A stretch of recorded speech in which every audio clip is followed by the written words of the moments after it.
So we've gone through how to fold a fitted sheet. Now when it comes to storing sheets, sometimes they get lost, we lose a pillowcase, we lose 2 pillowcases, and they can never be found again. However, I've come across an easy way on keeping it all together. So you've got your fitted sheet, and you've got your flat sheet.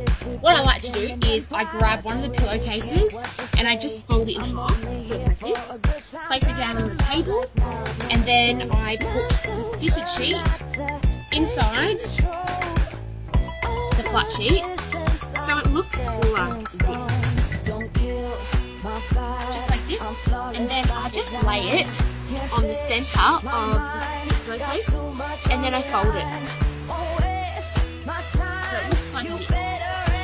And then I grab the other pillowcase and then I just pop it inside.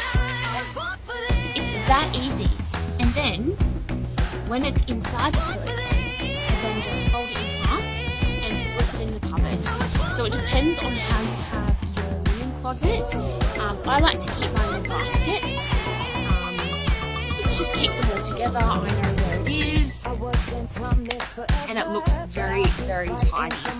And so when I grab it all out, it's all together in the pillowcase, ready to go. And now what you can do is if you have different quilt covers and you have certain sheets that go on different quilt covers, you can also put this inside the quilt cover. That way it's all together, it's ready to go, and hope that